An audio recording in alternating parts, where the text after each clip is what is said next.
Meus irmãos, minhas irmãs, na primeira leitura que nós ouvimos do livro dos Números, vemos ali como o povo, de novo, começa a murmurar em massa, em Meriba, contra Moisés, contra Deus, porque estava sentindo sede, sempre com saudades da época da escravidão, da opressão. Mesmo escravizado, quando tinha as panelas cheias e água em abundância, mas não tinham liberdade. Ora, aquele povo que experimentou a santidade de Deus durante a sua peregrinação, viu o mar se abrir diante deles, viu o maná descer do céu, viu as cordonizes, viu tantas graças, tantas bênçãos acontecer, e mesmo assim começaram a murmurar. O povo podia pedir a Deus que saciasse a sua sede? Sim. Podia chegar e pedir a Moisés, peça a Deus que nos conforte, peça a Deus, mas não. É a murmuração, é a reclamação, é a revolta. E mais uma vez, Deus demonstra a sua santidade diante do povo. Aquela pedra ferida no deserto representa também o ferimento dos nossos pecados. A pedra representa Jesus. E foram os nossos pecados que colocou Jesus na cruz e que fez com que o seu lado fosse transpassado. Assim como nesta passagem, através do murmúrio do povo, Deus vai lá e manda ferir a pedra, e daquela pedra jorra água para saciar a sede do povo. Assim também, por causa dos nossos murmúrios, dos nossos pecados, Jesus Cristo também é transpassado na cruz, onde jorra sangue e água, fonte de misericórdia para nós. Então Deus transforma aquele murmúrio, Deus transforma os nossos pecados, mostrando a sua santidade, nos concedendo a sua misericórdia, o seu amor. Mas Ele também é justo. Não permitiu que aquela geração entrasse na terra prometida, mas que fizesse penitência. E para entrar no reino dos céus também hoje, é preciso fazer penitência. Jesus derrama sobre nós a sua misericórdia? Sim, derrama. Mas Ele também é justo. Ele exige de nós a conversão, a mudança de vida, a renúncia do pecado, o sacrifício para entrarmos na Jerusalém Celeste, para entrarmos no reino dos céus. Nos dias de hoje, há muitos que usam desculpas. Deus é amor. E porque Deus é amor, pode-se tudo. Pode viver no pecado? Não, pode não. Às vezes tentam justificar, mas Deus é amor. Mas todas as vezes que um pecador se aproximou diante de Jesus, Jesus perdoando seus pecados, qual foi o que Jesus disse? O que Jesus acrescentou? Vais e não peques mais. Então, Jesus ama o pecador profundamente, mas não ama o pecado. São duas coisas diferentes. E nisso nós temos que entender, o amor de Deus por nós é infinito, porque Ele derrama sobre nós pecadores a sua misericórdia, mas não ama o pecado. Ele usa de misericórdia para com aqueles que se arrependem dos seus pecados, se coloca diante da presença do Senhor e pede perdão. Aí sim, não importa qual seja o pecado que tenha cometido, Deus, em seu profundo amor, em sua profunda misericórdia, nos perdoa. Foi para isso que Jesus veio e morreu na cruz. Por isso o seu lado transpassado. E no Evangelho de hoje, Jesus então pergunta aos seus discípulos: quem dizem os homens ser o Filho do Homem? Se nós formos fazer essa pergunta no dia de hoje, também muitos responderão N coisas. Que Jesus foi um grande homem. Para os Maomé, os muçulmanos, Jesus é mais um profeta. Para os espíritas, muitos, Jesus é um espírito que se desencarnou. E tem até o Evangelho segundo Allan Kardec, que deturpa toda a Sagrada Escritura. Tanto assim que São Paulo nos diz: quem colocar um ponto, uma vírgula diferente no Evangelho, que seja execrado, que seja excluído do reino de Deus. Não existe o Evangelho segundo A, B e C. Existe só um único Evangelho, uma única Sagrada Escritura, aquela que foi confiada à Igreja e é interpretada à luz do magistério da Igreja. Essa sim. Então, a Igreja, desde suas origens, combateu a heresia, combateu a deturpação das Sagradas Escrituras, para que elas sejam interpretadas corretamente. Naquela época não era diferente. Muitos diziam: Jesus é isso, Jesus é aquilo. E aí então, Jesus quis saber o que os seus discípulos pensavam dele. Então, Jesus voltou-se e perguntou. Então, Jesus perguntou: e vós, quem dizeis que eu sou? Uma coisa é perguntar aos outros, outra coisa é perguntar aos discípulos, aqueles de dentro. E vós, quem dizeis que eu sou? Simão Pedro respondeu: tu és o Messias, o Filho de Deus vivo. E essa resposta não veio da carne, veio do Espírito. E Jesus então entrega as chaves do reino à sua igreja, a Pedro.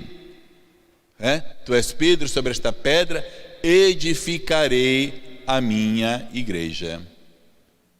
E se continuarmos a estudar as Sagradas Escrituras, Jesus também vai dizer: e as potências do inferno não prevalecerão contra ela. Então, Jesus promete isso, que há uma igreja, há um povo. Porque em outra passagem do Evangelho, Jesus vai orar pela unidade da igreja. Pai, que eles sejam um, assim como eu e tu somos um. Ou como São Paulo vai nos dizer: um só batismo, um só pensar, um só agir. Portanto, fundamentar a igreja sobre a fé de Pedro é fundamentar a igreja sobre a unidade. Mas ao mesmo tempo vemos no Evangelho de hoje, Pedro, com a maior das boas intenções, vamos dizer assim, foi lá repreender Jesus. Jesus, que não aconteça o sofrimento, que tu não enfrentes as tribulações, as dificuldades, que tu não morras na cruz. Ora, e o que Jesus responde a Pedro naquele momento? Afasta-te de mim, Satanás, tu és para mim uma pedra de tropeço, porque os teus pensamentos não são os pensamentos de Deus. Porque Pedro, com aquela, entre aspas, das boas intenções, queria, na realidade, impedir a missão de nosso Senhor Jesus Cristo. E se ele não se entregasse em sacrifício, não se deixasse conduzir ao matadouro, podemos dizer assim, hoje nós não alcançaríamos a misericórdia. Era necessário aquele sacrifício, porque Cristo pagou o preço dos nossos pecados, para que nós tivéssemos a misericórdia. Mas muitas vezes somos como aquele povo do Antigo Testamento, que mesmo diante da misericórdia de Deus, às vezes blasfemamos, reclamamos, falamos isso, falamos aquilo. Quantos hoje em dia cristãos batizados, católicos, dizem: eu não vou à igreja porque eu não tenho tempo, eu não vou à igreja só por isso, por aquilo, sempre arrumando uma desculpa para não participar da mesa da palavra e da Eucaristia. No fundo, essas desculpas são consequências dos seus murmúrios, das suas blasfêmias, dos seus pecados. Porque Massa, em Meriba, quer dizer justamente isso, local de murmúrio e provação. E muitas vezes nós passamos a nossa vida murmurando, arrumando desculpas para não ir ao encontro de Deus, ao encontro do Senhor, ao encontro da salvação. Mas aí eu pergunto, quem quer ficar fora do reino de Deus, do reino dos céus? Ninguém. Quando chegar a hora de partir para o outro lado, todo mundo quer pegar o elevador e subir. Ninguém quer pegar e descer, não. Todo mundo quer ir lá para cima. Todo mundo quer ir para o céu.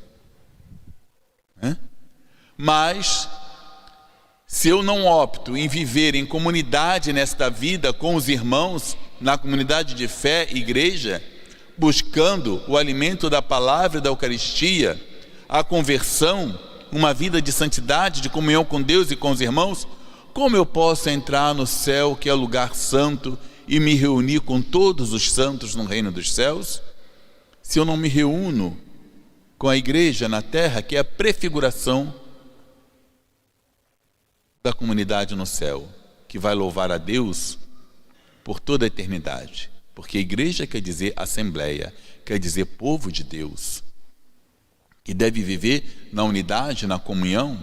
Sim, temos dificuldades, temos, mas aqui na igreja, aprendendo a viver com as diferenças uns dos outros, aprendemos a perdoar uns aos outros, a amar uns aos outros, a exercitar o amor, a misericórdia um para com os outros, para que quando chegar no reino dos céus, possamos viver a plenitude do amor a Deus e aos irmãos que lá se encontrarão, que lá estarão ao nosso lado, uma multidão louvando, glorificando a Deus. Será, podemos dizer assim, uma igreja permanente, diante do trono do Cordeiro para adorá-lo, glorificá-lo. Mas se nós não temos alegria nesta vida de fazer isso, vamos ter a alegria de fazer isso no reino dos céus? Então, é um questionamento que fica para nós hoje. E depois Pedro compreendeu esse mistério. Tanto assim que quando chegou a hora do seu sacrifício, que quando chegou a hora de dar o testemunho a Jesus Cristo, na fidelidade à sua igreja, ele se achou indigno de ser crucificado igual a Jesus. Para ele seria uma grande honra, que ele não merecia ser crucificado igual a Jesus. Por isso ele pede para inverter a cruz. Ser crucificado de cabeça para baixo, porque se achou indigno de ser crucificado igual ao seu Senhor, ao seu Deus, ao seu Salvador.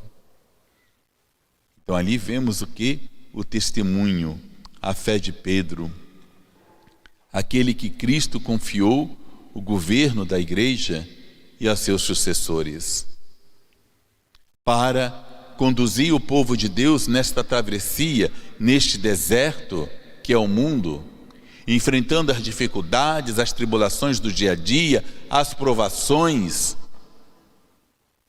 mas que ao invés de murmurarmos contra Deus, contra a igreja, contra as coisas de Deus, saibamos acolher na fé a santidade do Senhor, que a cada dia se apresenta a nós com as suas maravilhas, com as suas bênçãos, com as suas graças, porque Deus não deixou de agir hoje na nossa vida. Mas se muitas vezes não experimentamos a graça de Deus, se muitas vezes não somos saciados, é porque vivemos constantemente murmurando contra Deus, murmurando, arranjando desculpas para ficar longe de Deus. E Deus é um ser muito educado. Ele respeita as nossas decisões.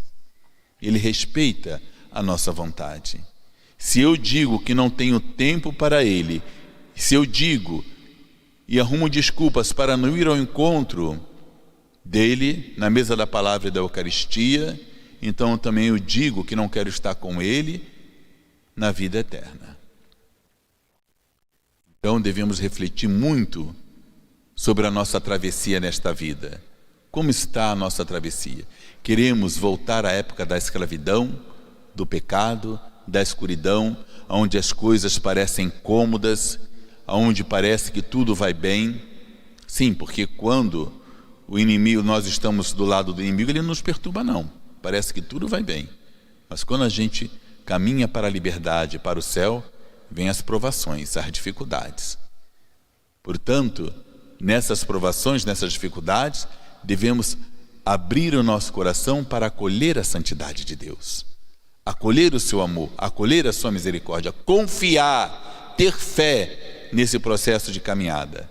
E nesta vida, com certeza, alcançaremos as graças de Deus e um dia a glória eterna no reino dos céus, que é a fonte que brotou do lado transpassado de Jesus, nos ajude a saciar a nossa sede de amor, de misericórdia, de justiça, nos conduzindo à plenitude do reino dos céus, onde todos nós um dia queremos estar. Se hoje estamos aqui a rezar pelos nossos entes queridos, pedindo a glória do céu para eles, é porque cremos na ressurreição, cremos na vida eterna e cremos que um dia também queremos estar lá ao lado de Deus para glorificá-lo.